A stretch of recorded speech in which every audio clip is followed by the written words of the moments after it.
From the Tapped Out Wrestling Network studio, we bring you the original Tapped Out Wrestling podcast with your host, Nick McDaniel and Myron Banter.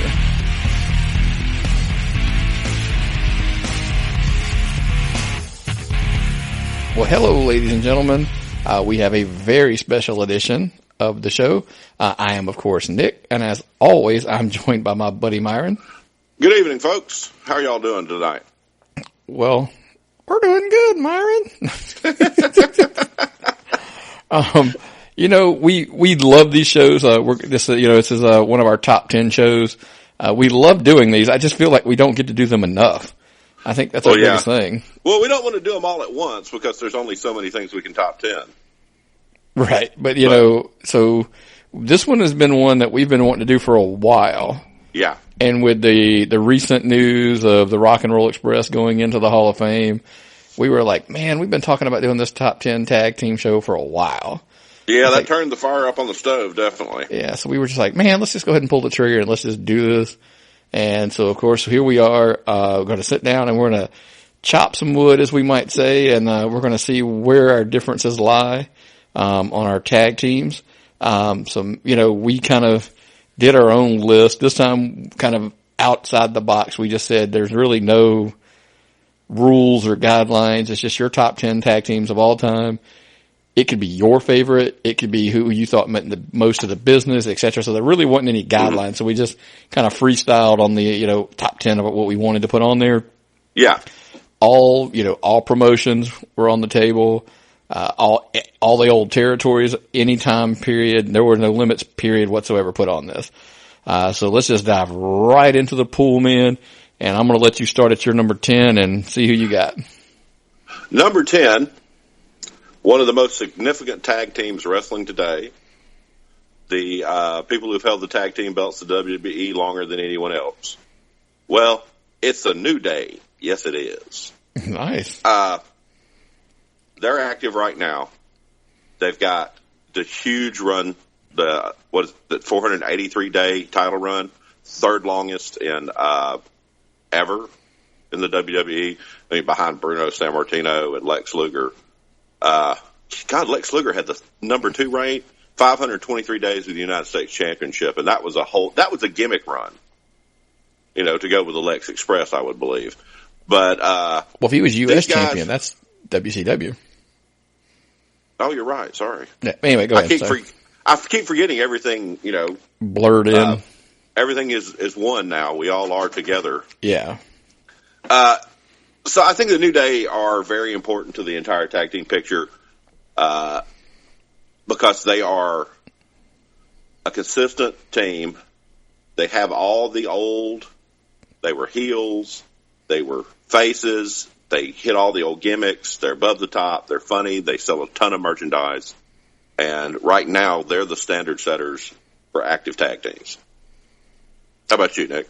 Yeah, I like the pick. I mean, they're not on my top 10.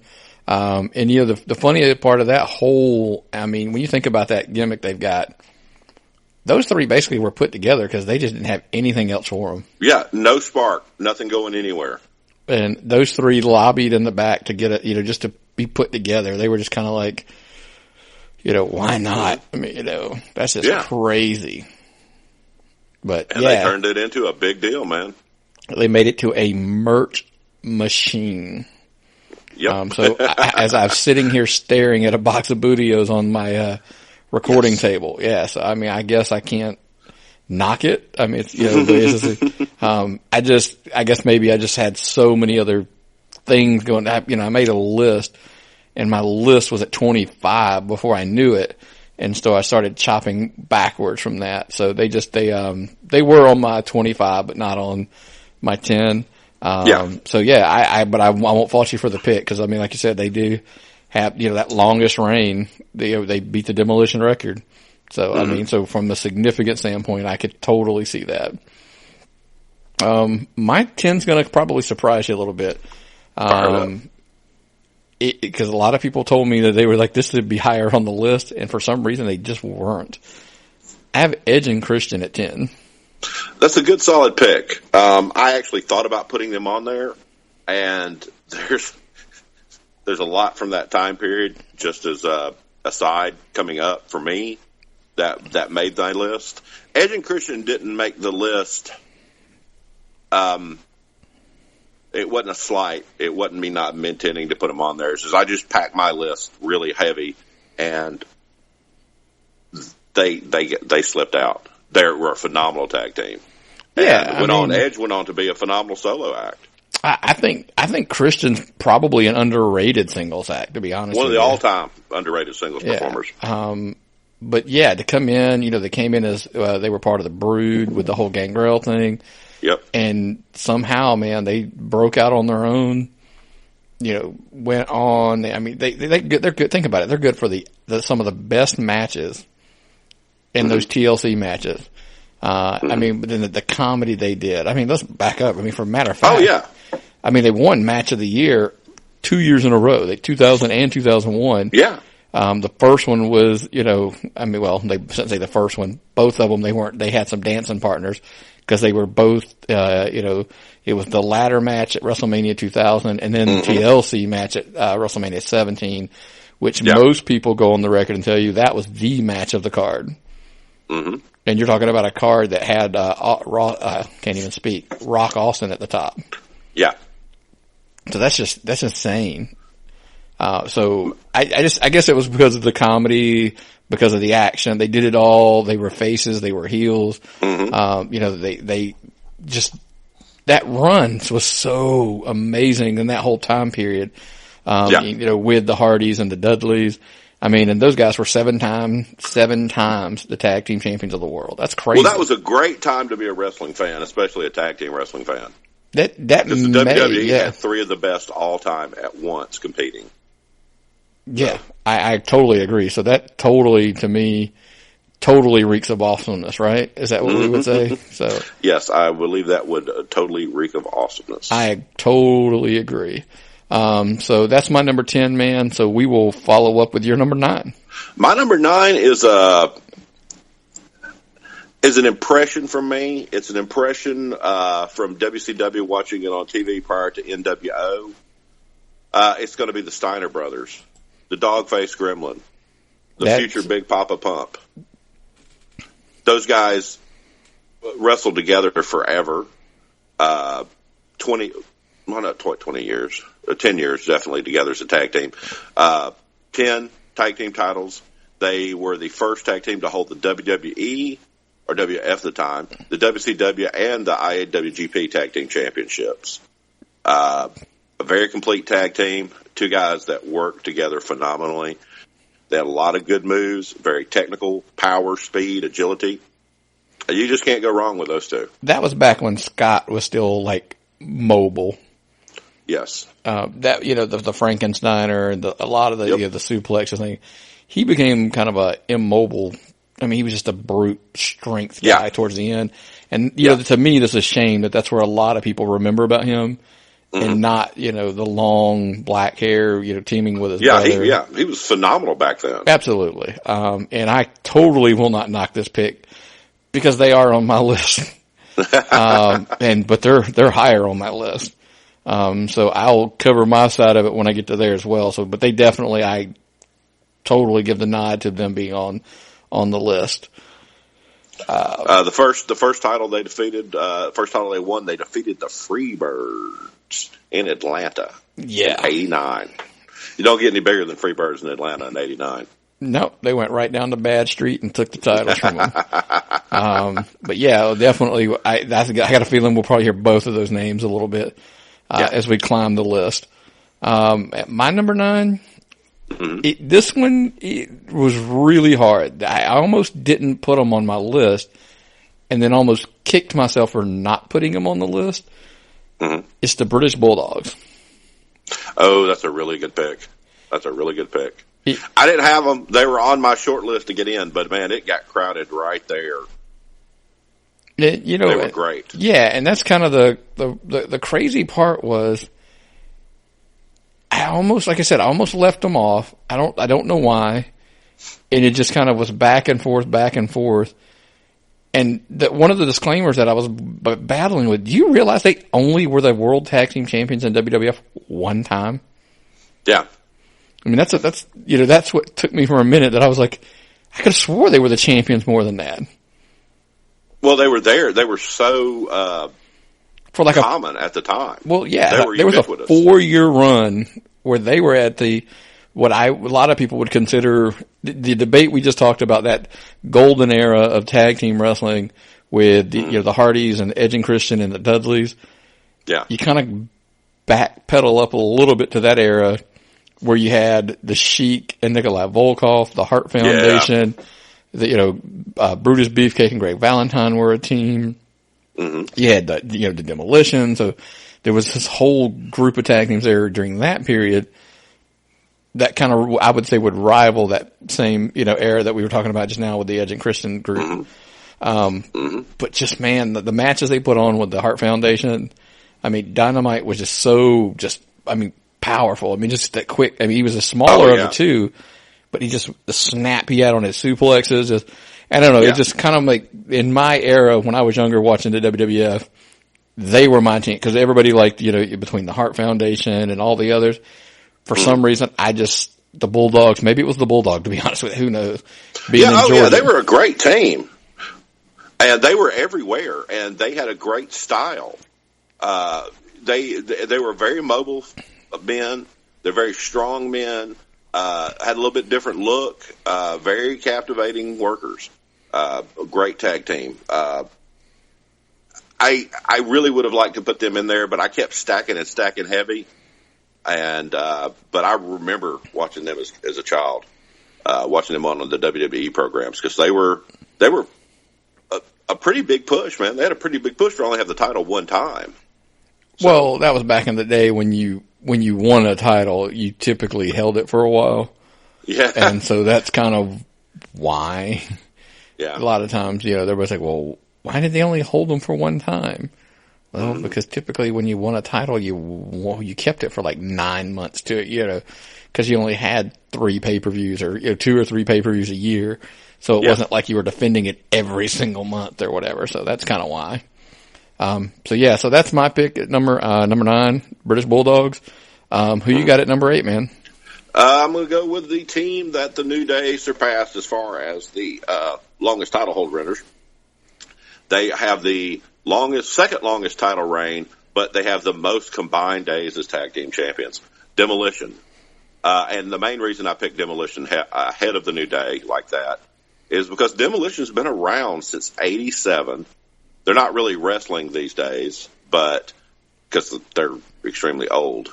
But they were active for a long, long time.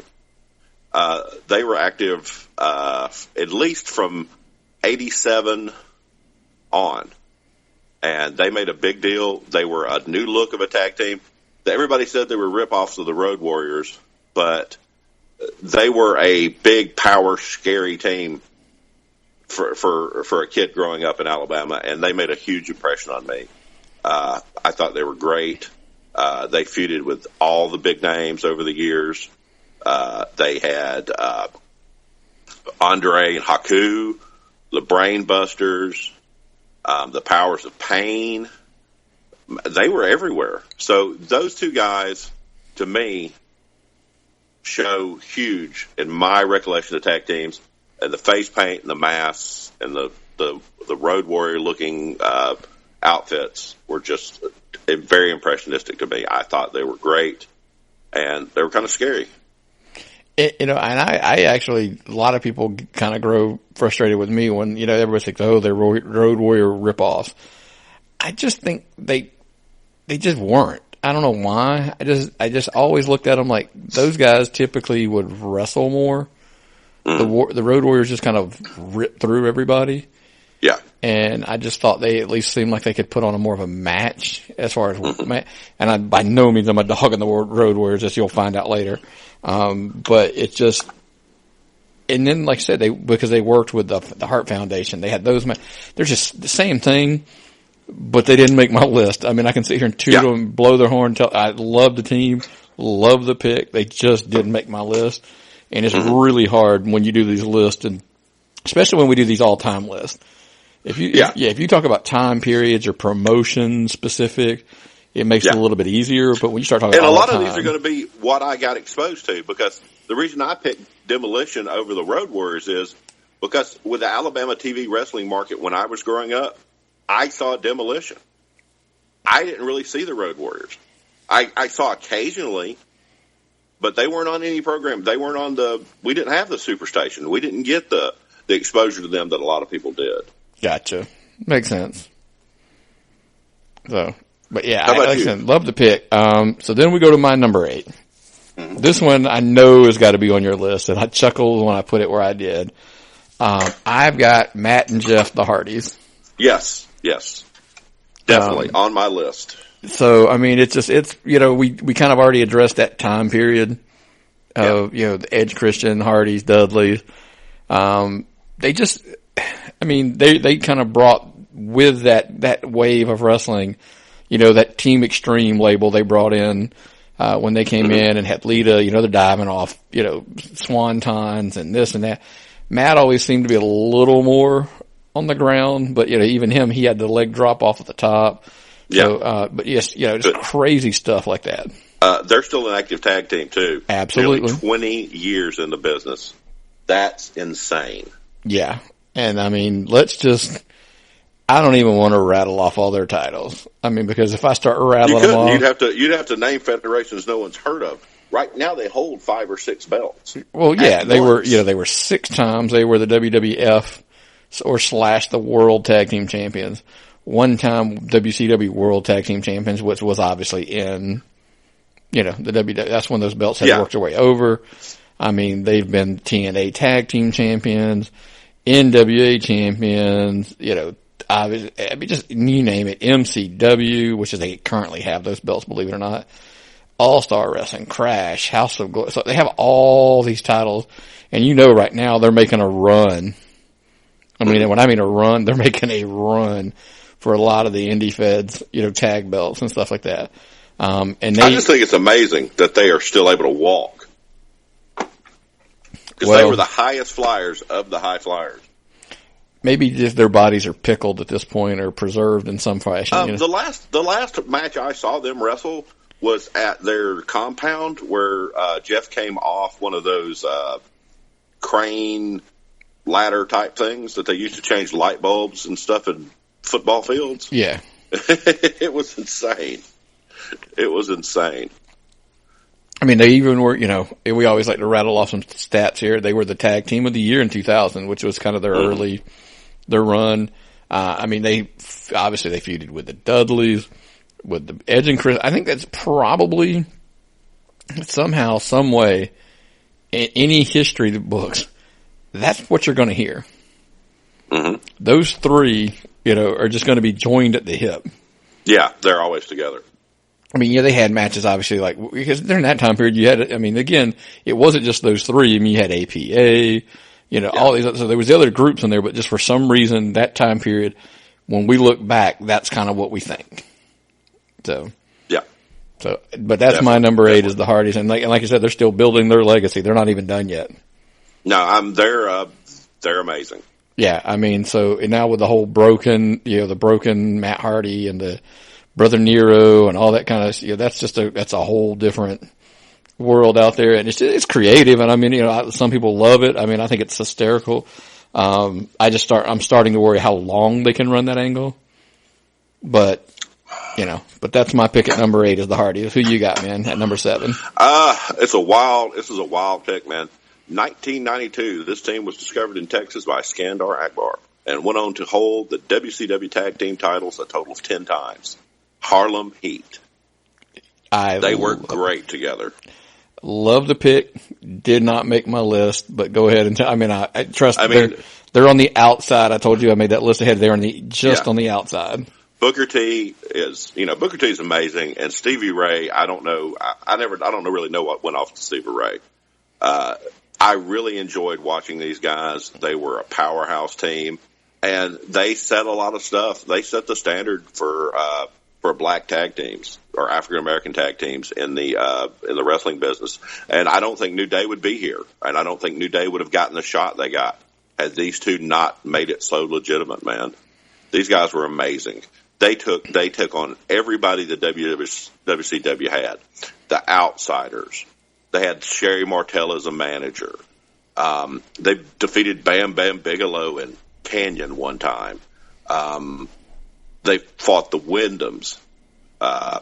Just about everyone there could be. And these guys fought them. They were the biggest part of the WCW tag team division. Them and the Steiners, to me, represent tag teams in the WCW. That's just what I think. If you ask me about WCW tag team wrestling, those are the two teams I think about. Larger than life presences, great ring attire. They were just an amazing couple of guys, and I think they have to be a Hall of Fame tag. I know Booker T is a Hall of Famer, but I think it's a slight when you leave Stevie Ray out of there because he had an amazing run. Oh, absolutely. I mean, if Booker T doesn't have that run as the, with Stevie Ray, there is eventually no single. Yeah. So I don't know. I agree with you on that comment. And the team, same thing. They were, like I said, they were just outside my top 10. It just pains me some of the picks that I could not get on my list. Oh yeah, definitely. And so definitely they're on there.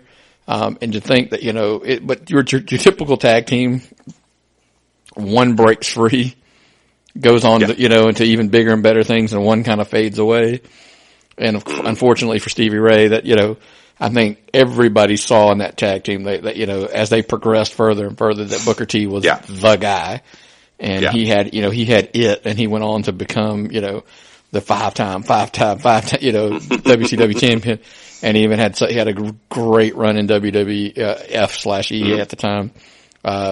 You're right. That groundwork was laid long time with the Harlem Heat. Can't even remotely argue with the pick. Well, they run tag team academies together still, and Booker T has that promotion there in Texas. So that's the way to go, man. As they get older, man, you're right. They just So we jump to my number 7. We've already briefly discussed them. Mm-hmm. I have the Steiner brothers. Yeah. And like you said, I mean, we touched on them about their, all of their stuff, but man, they were the same. You think back, the WCW, belts, the tag team belts, it would be one of those things you would ask. They were 7 times they were the champions. Yeah. Oh yeah. That's insane. But they were a phenomenal team. They were a phenomenal team. And, we see a thread here with these brother teams. They work well together, Brother teams work well together. They even went on to WWF, easy for me to say, and they were champs twice there. Yeah. They just, again, because we've already kind of talked about it a little bit, from when the day Rick was in the Varsity Club, and Scott made his debut, kind of saving his brother from Kevin Sullivan. Those two, once you saw them work, man, like you said, those brother teams sometimes it just clicks, and they went on a roll, man. They were, you had made the comment of the GP tag team champions 2 times over in Japan because of their style. They translated into Japan. Yeah. So it's just kind of it was a twist, man, and I loved watching them work. But there was just that chemistry just between the brothers, and I think that's probably why you buy it. When you have those brothers as a team, like when one's in trouble and the other's just dying to get in there to help, I think that's kind of the wise, because you're like, oh, that's his brother. I understand. I can feel it, and so you get easy to book that stuff, man. Yeah. Really, I mean, so I guess that's, probably what, and even all the way through, they were briefly, think about it, man. They had a smidgen of a run, in 2007, 2008, somewhere in there, in TNA. Thank God that ended. By that time. And you even forget, they had that little run. I can't remember how long they were there, and it's just sticking in my craw here. That little ECW run back in 95, I believe it was. Mm-hmm. I mean, they had the Dudley, Dudley, Too Cold Scorpio. They had some feuds with those guys. But yeah, that was a good run there too. But overall, Yeah. Solid, man. I would put my number 7 Steiners pretty much up against just about any pick. Yep. So, I'm going to go with my number 6 now, man. It's going to have to be the Fabulous Freebirds. This team was the essence of the Rock and Wrestling Connection, even though their time in the WWF during that was very shortened. Apparently, Andre got mad at them because they showed up late for events. So well, they left. Yeah. And they would have been a bigger part. But these guys, they were flash. It was hairdos. It was partying. It was loud music. This was a solid tag team. They invented the Freebird rule. Wherever they went, they made money. They could, go to Texas and make money with a huge tag team, the Von Erichs. Wherever they went, they were solid. They drew heat. They had to fight back, to get to the dressing rooms with some of these guys. The amount of tag team championships they hold and their accomplishments would take me the rest of the night to get through this Wikipedia list on these guys. Oh yeah, the Freebirds are on my list. A little bit higher, but they're on my list. And you're right, man. They drew money, and Michael Hayes will be the first to tell you they drew money everywhere they went. Mm-hmm. I mean, they could get some heat like quick, especially. I mean, actually, I always joke about growing up here in Atlanta. We had that block of wrestling, and World Class was on that block of wrestling, and I vividly remember the heat that the Freebirds had out there. Yeah. You come in there and you beat down on a Von Erich. Heat. But I mean, I saw them here in Atlanta. Like I said, nobody drew heat better than Michael Hayes, and it was always funny. Yeah. Michael drew the heat, Buddy took the ass whooping, and Terry Gordy was the muscle. I mean, so you had all of the pieces that you needed. Yeah. It'd be and especially Bam Bam. Bam Bam to me ranks right up there on this, again, one of the top big guys, because that some bitch could move. Yeah. I mean, for a big guy, he could move. And anyway. And the great part is he went on later to have another good run with another tag team with Dr. Death over in Japan. Oh yeah. What was that? The, something violence, the Miracle Violence Connection. Yeah. Him and Steve Williams, Dr. Death and Terry Bam Bam Gordy, man, that I just couldn't even imagine standing across the ring from those two back in that time period. Yeah. So absolutely. But yeah, obviously they're on my list, so we can But see, the Freebirds were huge in what they did for sports entertainment. Oh yeah, no, they did the, between, they were the first ones to bring the music into the business, coming down to the ring with the entrances. Yeah. And they were, again, they weren't the first ones, but they were one of the early ones to actually, with the robes and the whole, it became the show and all in the productions. And Michael Hayes he should get a lot of credit for that. And clearly there's a reason why he's still in the WWE, doing what he does now. So, absolutely. Yep, wearing dusters and fanny packs. Yeah, those fanny packs they're still around, man. They're not going anywhere. Okay, man, your turn. Well, speaking of fanny packs, you will see what these guys wearing a fanny pack from a time or two. My number 6 is the Dudley Boys. Yeah. Now, you ask, I got those 3 and they were all on my list. It was really, really hard to put the 3 teams on my list, but I could not keep them off for any reason. I don't know why. And man, you want to talk about a laundry, and I mean a laundry list of titles. Oh yeah. Yeah, I agree 100%. I mean, you just start rattling off like 10 times, WWEF, WCW champions. It's 8 times. They were the ECW World Tag Team champions. 2-time IWGP champions. TNA Tag Team champions. They were there twice. NWA World I mean, you could see where we're going here. It just is. Yeah, and these guys were innovative. They came up with a style. They were really, really important in the evolution of what you see as far as hardcore wrestling, the ECW style today. They did the tag teams wrestling with the violence and the tables and the tag team combination move that was so deadly. Yeah, the Dudleys were number one. And to see the evolution of that team from, I remember watching ECW when that team broke in. Yeah. And they were just, to me, when I first saw them, I'm like, they're just nothing but a couple foul-mouthed, guys who just, this is how they're going to get over. And they did, man. They talk shit better than anybody. Oh, yeah. I mean, literally Busted getting guys guys. Oh, yeah. They would get in fans' faces and just dog them. It's almost like daring them to hit them. Mm-hmm. And, I mean, just the language. I was just like, oh, my God, I can't believe it. I don't know. MSL just absolutely loves when guys shit talk. And, man, and the funny part is, it's Bubba. Yeah.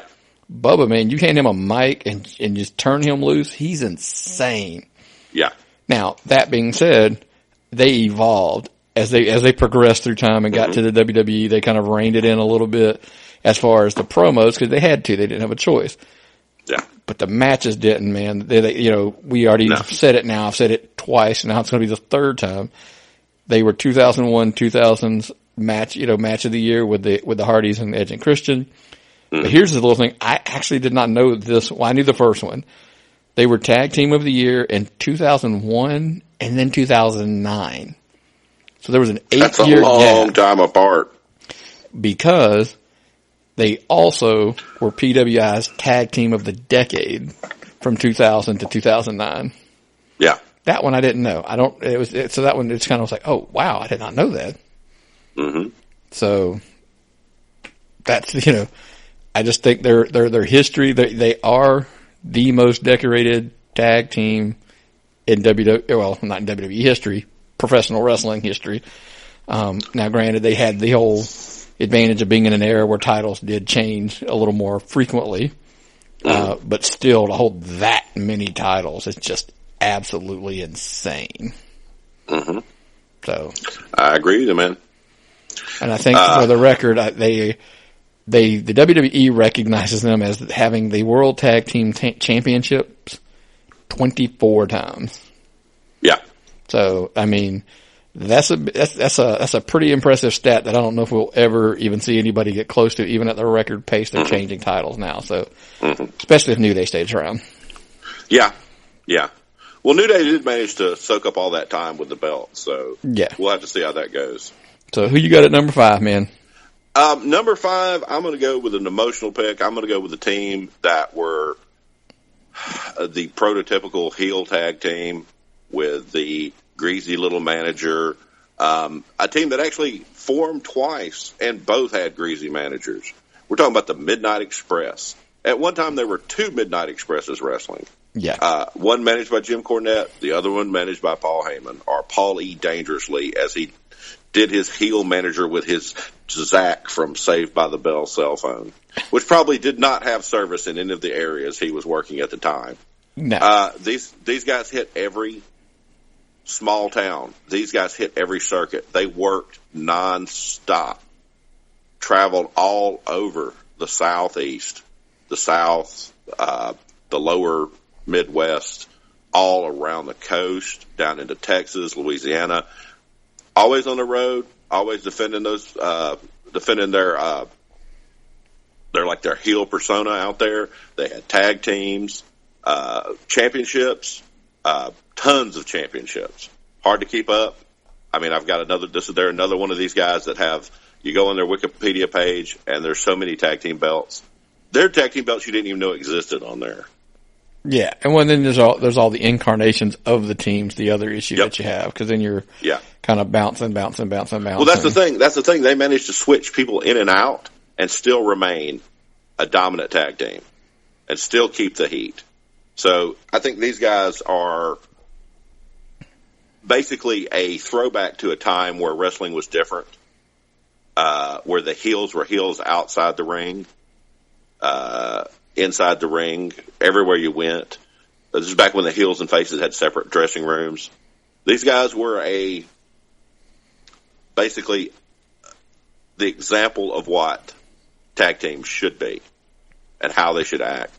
and the way wrestling was taken seriously. So, to me, the Midnight Express, whether you saw them on Continental or you saw them on Crockett or you saw them in Mid-South, they were the tag team.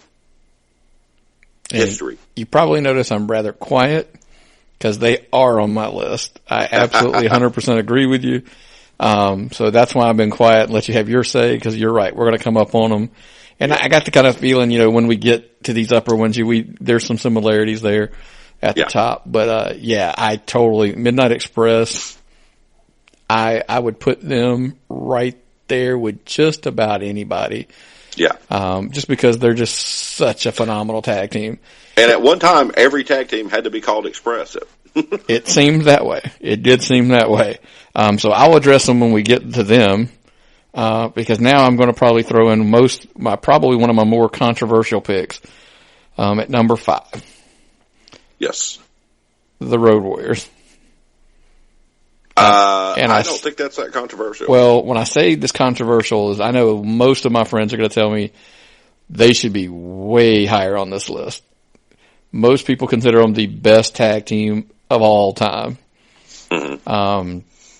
I don't disagree with that. Obviously, if I'm putting you as the number 5 tag team, in my opinion, of all time, whether they're called the Road Warriors, the Legion of Doom, et cetera, I mean, when those guys when they first came in, the first time I remember seeing them was in Georgia Championship Wrestling. Yeah. When they, the Legion of Doom originally, like it was them and Jake the Snake and Bundy and Sawyer, that little Paul Ellering had that stable. When they were called the Legion of Doom later, it was kind of a takeoff of what they were originally called in that group.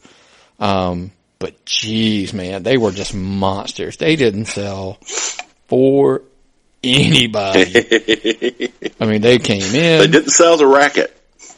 They didn't sell anything. I mean, they just came in and just ripped people to shreds and then just left. I mean, it was just the craziest thing. I know they went off and they did the AWA thing, and they even got built even bigger, which was crazy. And then when they came back to Crockett, I mean, they had been built up to the point that it was, that they were in the Crockett Cup. Yeah. And I was just like, holy, they won, but jeez, man, that's the only word I can describe of the Road Warriors is just Jesus. I mean, they were just monsters. Yeah. These guys were so popular. You got to think about it. There's a term called, that's a Road Warrior pop. Because when that music would hit, everybody went, came out of their seats and just, and that's what the boys in the back call it. Is like, oh man, you just got a Road Warrior pop. Well, they were pioneering in look. They had that giant, larger than life perception. It was amazing. They look like scary guys. They were scary guys. They didn't look like scary guys. They freaking were scary guys. I mean, they were well known, just badasses. And, I mean, we were talking about the Dudleys and their little PWI awards, right? The Road Warriors were Tag Team of the Year 83, 84, 85, and 88. Some pretty good run they had there. I'm going out on a limb and saying if they gave out a Tag Team of the Decade in the 80s, I'd go out on a limb and say the Road Warriors would have had it. I just don't think they gave one. Yeah, that's pretty much a non sequitur on that. That's just amazing. But they did obviously have some titles, but it's the same boat. I could sit here and tell you that World Tag Team Champions once in NWA, the Mid-Atlantic version. The WWE, they were only champions twice. You know why? That's insane. Goes back to the day. Didn't need the belts. They were monsters, went out without them. AWA, I know they had the champions there once. I remember that. But they just didn't need them. That's kind of the crazy part. You just didn't really need them. They were, we always talk about, they're kind of like Brock. They were an attraction. They came in and people they just wanted to see the Road Warriors demolish somebody. So So when those teams came in, that's what you got. Don't put the titles on them because who's going to take them off? No, definitely. And so I think that's ultimately, I think that's probably why that was the case. But hey, I get it. Most people tell me they should be the number one all time, blah, blah, blah. It's just personal preference, and I'm going to leave it at that. So, that's my number 5. So who do you got at number 4, man? I got the feel-good team of all time. I got the team that meant more to the entertainment side of sports entertainment. The two of the biggest personalities ever. I'm going to go with a Rock and Sock Connection. Of all tag teams on my list, those two guys were the most fun to watch. They hold a special place in your heart. I know that. They hold a special place in my heart. They drew an 8.4 rating. This is your life. After they won the belt with the "This Is Your Life" section. No one ever will be more entertaining on the mic than Mick Foley and The Rock together in the same ring. It's the greatest. Yes, they may not have been the best wrestlers. The Rock was amazing. Mankind was he was Mick Foley, who I've always idolized, but not the best technical wrestler. They did not last like some of these other teams and wrestle for decades, but these guys were magic, and they were huge for the company. The highest ratings ever. And I don't think they'll ever steal any kind of magic like those two had. A Rock and Sock Connection. That's my number 4. Good choice. They weren't on my list. I was thinking more long-term tag teams, yes. But that goes back to what we said before we started. We didn't put any guidelines, any parameters, or anything on it, and it's whatever you wanted to put. My number 4, we've already discussed. I thought the Freebirds needed to be higher, and so they are my number 4. Now, the funny part is we both say this, and they're not even, we didn't even do them justice according to PWI.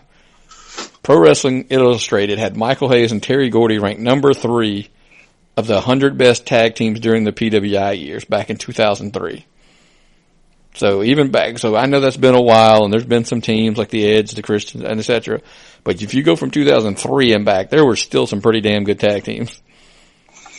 Well, I think a lot of the moments we're talking about, as far as the Edge and the Hardys and all those guys, that was prior to 2003.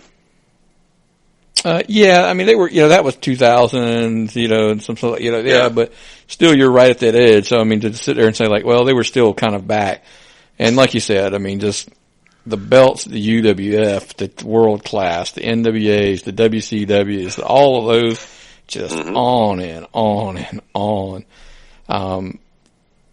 But man, the biggest thing, it's funny, the biggest thing that's important when you think of importance to the wrestling business, and like you said, I made the joke earlier, Michael Hayes will tell you, they sold out every building they went to, man. They had them hanging from the rafters. It was, standing room only. That whole, that's what they were doing back in the day. They were selling tickets. And no matter where they went, they were selling tickets because they knew how to draw that heat. So I know we talked about them earlier, so I'll go ahead and let you jump on and do your number 3. Well, my number 3 has to be the Hardy Boys.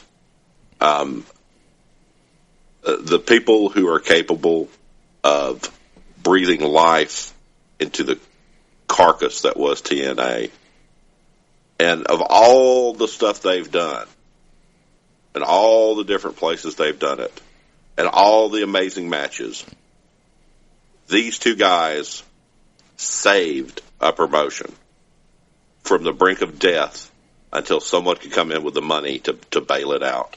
And they have made some of the most electric moments in kayfabe history.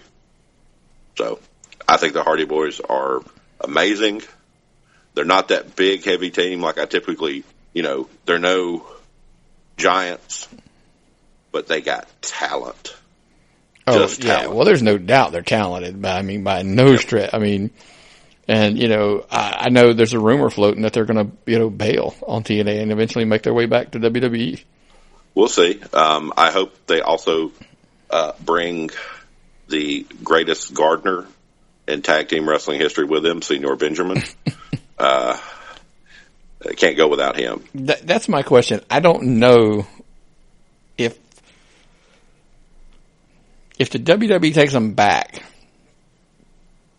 I just don't think they'll let them bring that gimmick. The problem with if they come back like that and they take the gimmick away, it would be like cutting off the hand of a painter. I wouldn't want to see them without this because the gimmick is crazy and it's hard to get, but it's the thing he's invented, and I don't think they should ever come back to the WWE as long as they have the creative freedom in these other federations and do what they want, and they can entertain the shit out of me on Twitter. Matt Hardy and his incoherent posting, but the funny things, and Senor Benjamin's tweets. Can't wait. I love seeing anything they do. They're the only reason I watch TNA. It'd be the only reason you could contemplate even turning to Pop TV. Yes, especially because they show all those Lifetime TV movie type things on there and all that stuff for women that my girlfriend watches nonstop. Pop TV outside of the TNA is a really, really estrogen-fueled vagina station. So that's TNA. You got about, one match at a time for the Hardys and get them out there. That's what's worth watching. That's where it's at. They invented new things. They've done new things. They're just amazing. So where are you at right now? My number 3, you've already brought them up. This is where it gets really interchangeable for me. We're really splitting hairs when it comes to my top 3. At number 3, I have the Midnight Express. Solid. I just think they were the epitome of a heel tag team. And if anybody, any of these young teams wanted to watch what it was like to be a heel tag team. And the crazy part is, I'd almost tell you about any incarnation. I would tell you to do that. I'd say watch footage. The irony is, it's the Dennis Condrey, Randy Rose version.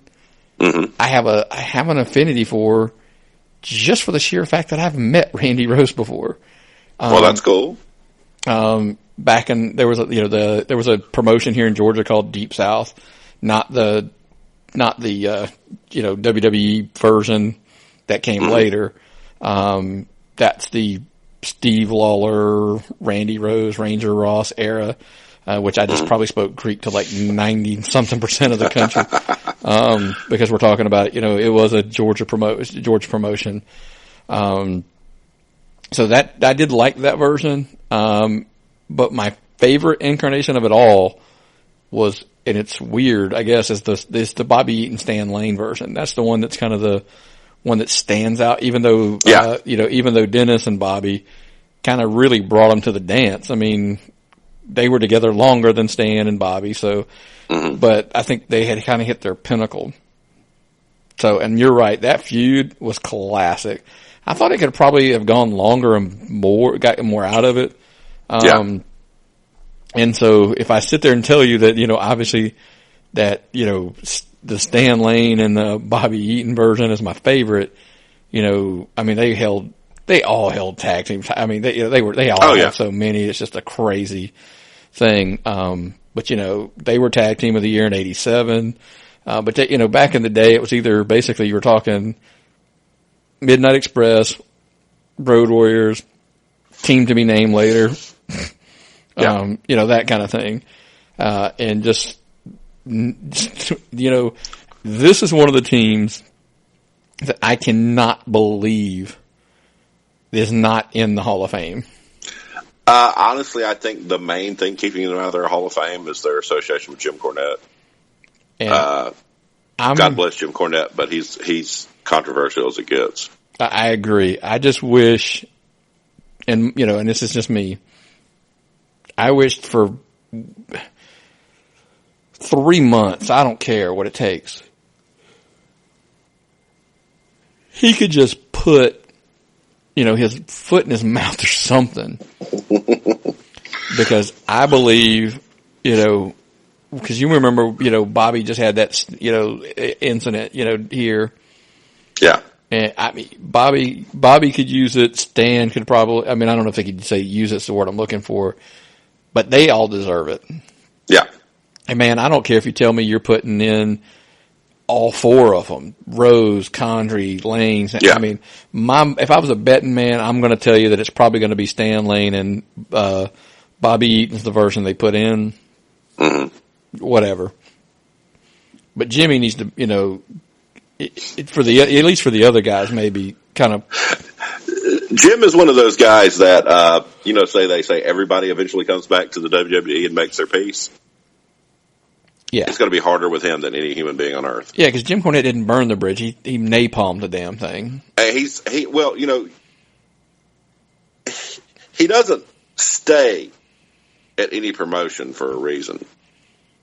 Because when he doesn't like something, it's a fiery end. Damn, man, give me a cheeseburger. Yeah. Jesus Christ. I was like, did Bruce the drive-through? Yeah. The Dairy Queen drive-through, one of the greatest things ever. Oh, man. And Bruce Pritchard, I laugh every time Bruce Pritchard does that. Yeah. It's a classic one that I'm right there with you, but I just wish this team could somehow, get it worked out. Because you can't, the sad part is you can't put him in without him. No. And the racket was part of it, man. Yeah. Maybe, I'd heard some talks of next year they're back in New Orleans for WrestleMania. So that obviously means the Hall of Fame is going to be in New Orleans. The Midnights had a great run in that Mid-South world class, that whole, so maybe that's the year for them, quote unquote, as they always say. Cause there's always the time's not right. The time's not right. Okay. Well, when the hell's it going to be right? And I guess it's the thing is the Rock and Roll are going in this year and almost to say it, the Midnighter bookends to them, No, they are. And that's just it. Yeah. The sad part is I don't think you could, you could put them in the same year, but I just don't, know if that's going to happen. But how many tag teams can you put in 1 year, right? Yeah.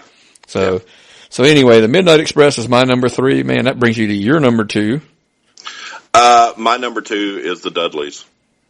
Okay. I love the Dudleys. They've got so many belts, you had to put them higher. Another brother tag team that worked so well together.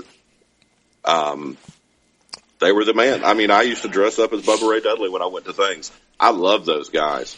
Now, you call them a brother team. They're not brothers, right? Nick, kayfabe is still alive at the Tapped Out Network. I was just making a joke. I was making kayfabe. I'm like, they're not like real brothers. Still alive here. We still believe in kayfabe here at the Tapped Out Wrestling Network. So, yeah, I love those guys.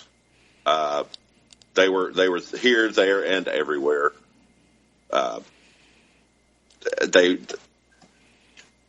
You can't think of tag team wrestling in the WWE without those two.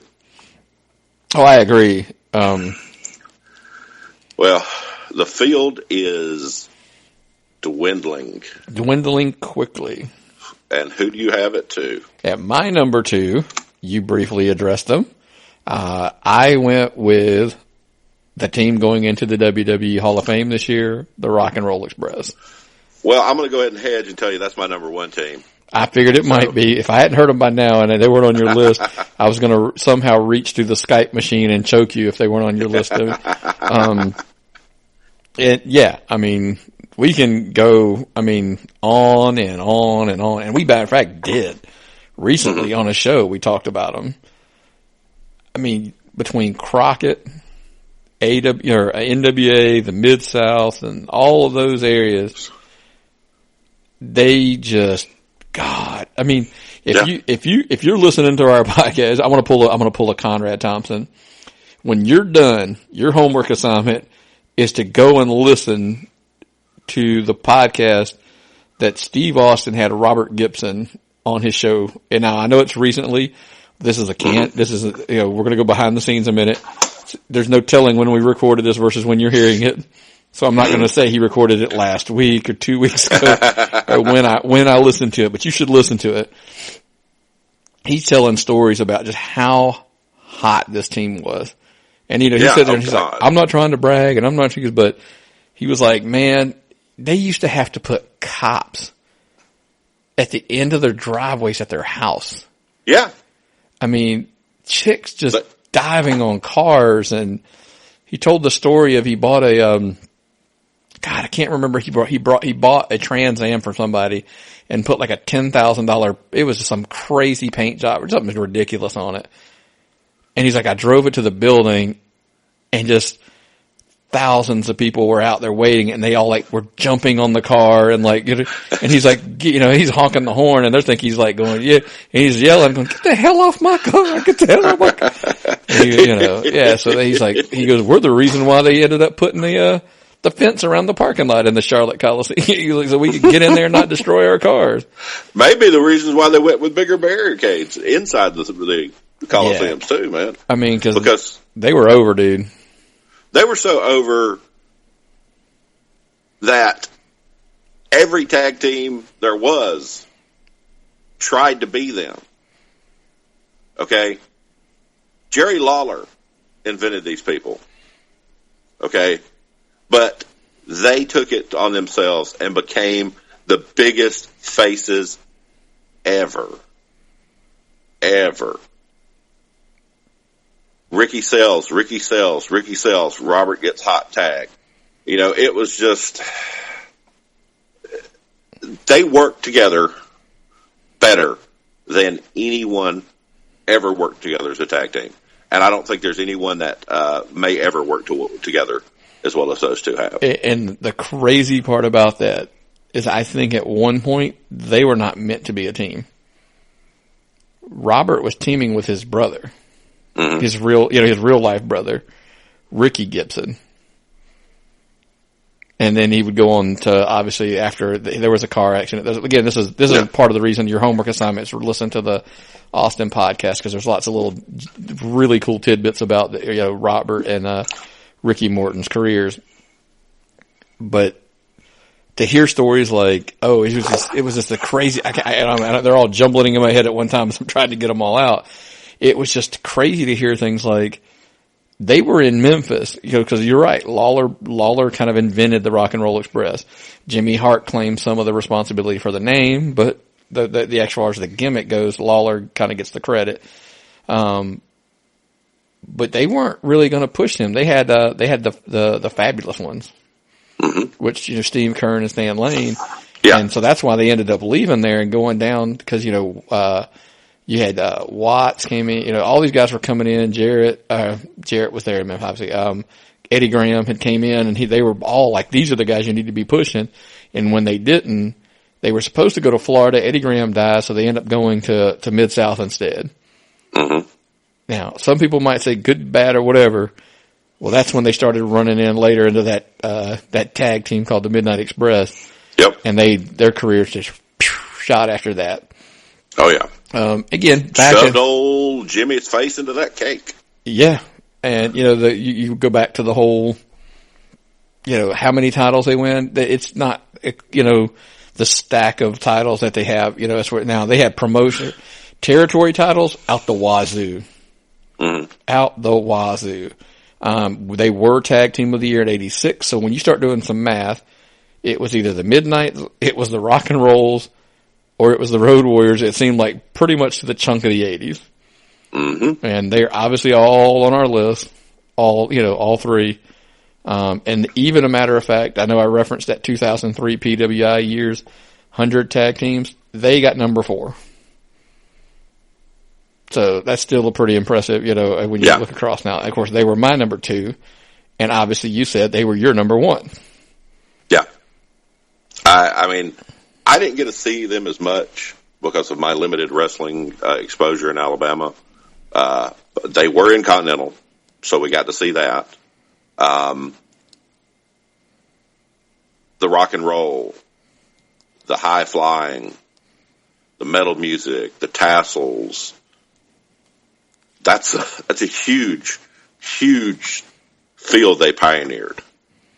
Well, one of the perks, I mean, and I don't mean to cut you off here, so one of the things was, you remember when because they billed them as tag team specialists. Yeah. Like, cause they weren't as big as a lot of the other guys.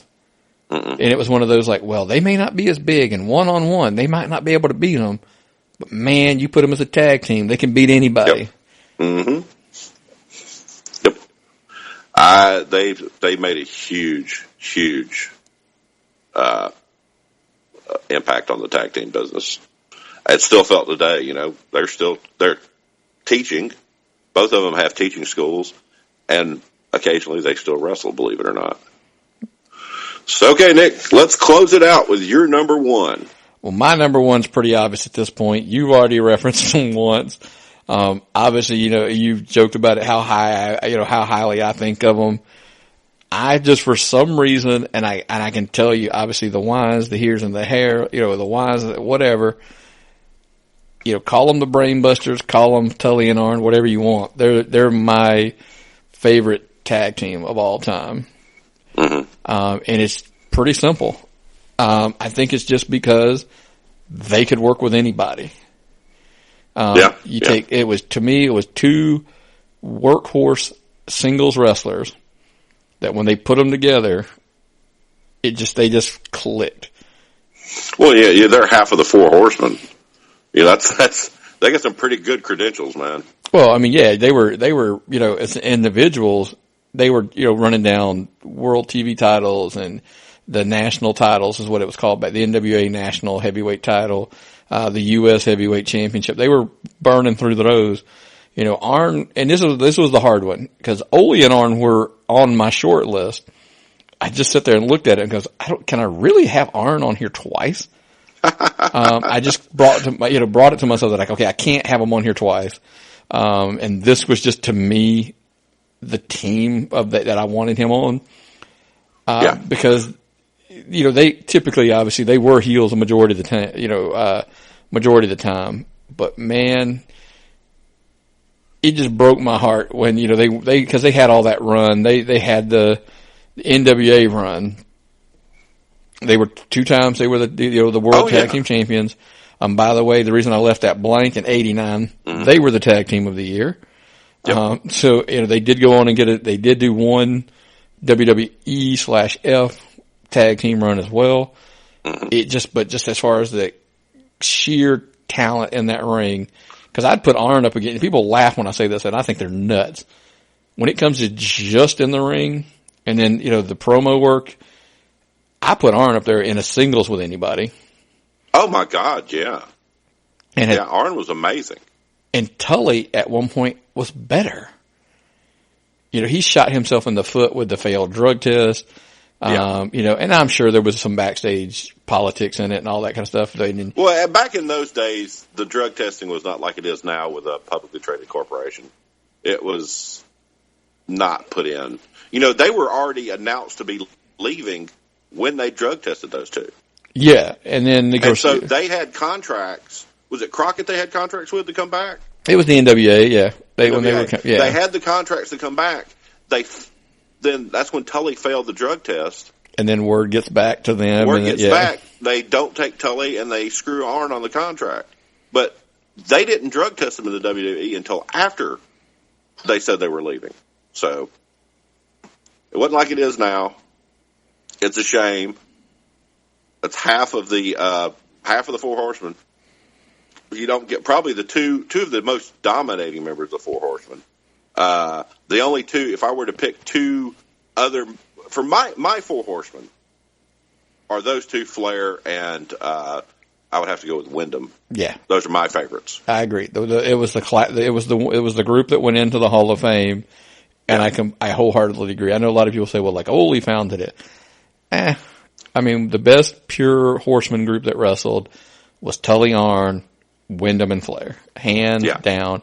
And like you said, that freaking tag team was half of the Horsemen. Yep. So, and at any point, had Flair not been in that area, I would, you know, I would put them up there that if Flair hadn't been there, Tully or Arn could have worked their way up and became a world heavyweight champion. Yeah. But you didn't need them to because you had Flair. So, I mean, they were great. They worked great together. Had I seen them more, I think I probably would have ranked them higher.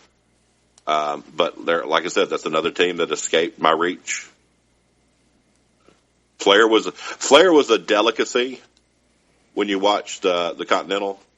You heard tell of him in the Horseman. Yeah. You didn't get to see him a lot. You know. And that was just the Horseman at the time. But it was back in the territory days. That's kind of when we do some of these lists. I'll have guys that you didn't have. You'll have guys I didn't have, vice versa. Because territories back in the day were more, like I said, they were just regional. I mean, it's like, I could sit there and tell you tons of stories about Florida, and then guys are like, dude, I never saw Florida wrestling ever. Mm-hmm. And I'm like, come on, you didn't see this guy and this guy? Like, I have no idea who you're talking about. Yeah, kids will never understand. There were no internet pay-per-views. There was no WWE network. Yeah, you'll hear, because you'll have they'll say like, oh, well, I remember hearing a podcast a while back about, in Florida, Kendo Nagasaki was or something like that. And then it'd be like, who, what? And then you'd see him in WWEF at the time and be like, God, he's small. Well, yeah. And a lot of guys weren't as good when they came to the WWE. They didn't have the gimmick. Something didn't go over. Yeah. But Tully and Arn, man, when they went up there, they rebranded them the Brainbusters, but they let them keep their names, obviously. But they were just over. I mean, but I think their prime, obviously their run was clearly down in that Crockett NWA, Mid-Atlantic territory, kind of that time period. So, so man, like I said, we always love doing these lists. It's just kind of it's one of our, I guess, I don't know how you would call it or what you would call it, but it's definitely one of the things we just love to do. We just wish we had more time to do them. We're so busy recapping. Well, the recaps are great. They're a lot of fun. They give us a lot of time to talk. But when we do these things where we get to talk about what it was like when we were kids and reflect and look back, this is the times that I really enjoy doing the show. I agree, and that's kind of hands down. These are my favorites to do. But of course, guys, hey, we do these and we do them for one reason, because we go through our top 10s, then we put the show out for you to listen to, and then we ask you simply, agree or disagree. Yeah, Eric wasn't able to do the show tonight, but it doesn't mean he can't submit his top 10. He can send us a top 10, Eric. Yeah, so you can let us know who you agree or disagree with. But Rockin' Sock. Right? Yeah, I've got a feeling. Not going to be on his list. I got a feeling it's probably not going to be on his list, and I could be wrong. I will stand corrected if they are. But if you guys out there listening, if you disagree with somebody, you agree with the list, whatever, let us know. And how do you let us know, man? Pretty simple. tappedoutwrestlingpodcast@gmail.com. tappedoutwrestlingpodcast@gmail.com. That's just the email. You can DM us on Twitter @tappedOutPod. That is @tappedOutPod. If you really just don't like Myron's list or love Myron's list, you can shoot him directly at Myron the Mark TOP. Yep, and of course mine. Everybody's going to say, "Oh, well, your Road Warrior should have been higher." So I get it. You can just reach me at @TappedOutNick. That is @TappedOutNick. Luckily Eric didn't do the list, so he doesn't have to get shot. But I'll still tell you can contact him at @ShootEricShoot on Twitter if you want. Of course, on Facebook, just Tapped Out Wrestling Podcast. You can shoot. You'll find us. You type that in. I got a feeling you'll find us. Oh yeah, we are on your first page there on the Google machine. Yeah, you'll find it. You put in Tapped Out, bam, right there. Of course, then we always tell you too, man. If you can't find us, whether I forgot or whatever, tappedOutWrestlingPodcast.com. Just go there. Everywhere you can hear us, everywhere you can find us, it's all right there. Every show. The entire catalog for your listening pleasure. Yep. Every show we've ever done will be right there for you. The links are also there if you don't want to subscribe to us, which is what we'd like for you to do. And you're like, hey, I want to subscribe to you. Well, the iTunes link, the Google Play link, the YouTube, Stitcher, all of that stuff's right there for you. Just click on it and then subscribe. Because hey, if you subscribe and leave us one of those 5-star ratings and reviews, helps the show grow. We appreciate everybody that's done it so far, obviously, and we just wish we had a whole bunch more on there. So just keep them coming. Oh yeah, keep them coming. Absolutely. So that's kind of all of the gist of the normal plugs. I do want to put out there, and the funny part is because I have no idea when we're going to release this show. The t-shirts are coming. I wanted to finally throw it out there. The t-shirts are coming. We will officially announce it when the store opens. It'll be on ProWrestlingTees.com, obviously. But I will let you know when the store is open and we can start putting the shirts on there. But the design's in play. And hey, guys, if you got a design that you think, send it to us. Well, at all the above, just send us the designs and we'll take a look at them. They do have to be high resolution. Just keep that in mind. I mean, like really high resolution for a t-shirt design. If you're not sure how to do that, Google it and it'll kind of give you the standards that it should be, just so you know before you send them in. Man, anything else you got before we get out of here? No, I had a lot of fun with the show. And the longer we did the show, the more teams I thought about I should have put on there. And then it's real thought-provoking when you do stuff like this. Well, I'll give you mine. If you've got a few, I can go ahead and rattle them off because I'm looking at my list right down in front of me. Hanson and Brody. Yeah. Jack and Jerry Briscoe. Yeah, definitely. Yes. Harlem Heat, which was on your list, but just outside mine. Holy and Arn, which was just outside mine. Hart Foundation was just outside. And then when you were talking, literally, I could just kick myself. I thought of a team that I was like, I cannot now. I don't know if I'd put them in the top 10, but they're pretty damn close. Doom. Hacksaw Butch Reed and Ron Simmons. I mean, again. Oh yeah. You're like, oh geez. I mean, that's, how in the world did they weren't even in my top 15. And I mean, that's just, it just broke my heart that I didn't even think of them. So, any team with Haku on it, Yeah, Andre and Haku. I mean, they're just, even like, I was even thinking things like the Wild Samoans, Jesus. I mean, there's so many of the old school teams, Ray Stevens, Pat Patterson. I mean, there's just, now some of that's way before most of our time. I've just watched a lot of, old school wrestling when I was young. So, but man, yeah, it's fun. Going over to Sports Illustrated. Sports Illustrated has a list of the top 50 tag teams. Man, there are some awesome guys in there. Think about it. You had, the Natural Disasters. You had the Mega Powers, Brothers of Destruction. We didn't even talk about the Rockers. Money Incorporated. Yeah. It's hard, man. It's fabulous ones. Think about it, we didn't, neither one, the Fantastics, neither one of us put the Von Erichs on there. Well, the Von Erichs are so hard to pin down and they lost so much because they didn't get that big national right. That is true. Pop that other teams got. New Age Outlaws. Yeah, neither one of us had them, and I know a lot of people gave me grief about that one when I was talking about my list. I was just like, as hot as they were, they just, I don't know I didn't have them in my top 10. Mm-hmm. So, but anywho. But that's, that's the great part about these lists, and that's why we like doing these shows, is the feedback we get about, I can't believe you didn't put this guy on the, first of all, we're like, look, calm down. It's an opinion. There's no factual based, information. And guys, we love it, but it's wrestling. Yeah. There are no scientific absolutes in professional wrestling. And as I like to say, you can respectfully disagree because we all do it all the time. Yep. But hey, just relax. Just send us your, one day I thought about one day we should just do a recap show of the feedback that we get from these shows. And just, to tell all the people, like, this is how stupid we get told we are after the fact. And or you put this guy at number one, et cetera, et cetera. But the good part is, as I like to jokingly say, at least someone's listening and caring enough to send it in to tell us that we're idiots for putting this team on there or whatever. Mm-hmm. So that being said, man, we're going to wrap up this top 10 show and just, we'll hopefully get another one in pretty soon. And maybe, hey, if you guys got an idea on one you would like to hear, shoot it into us. You've got all the information above. So man, if we're getting out of here, what's that mean?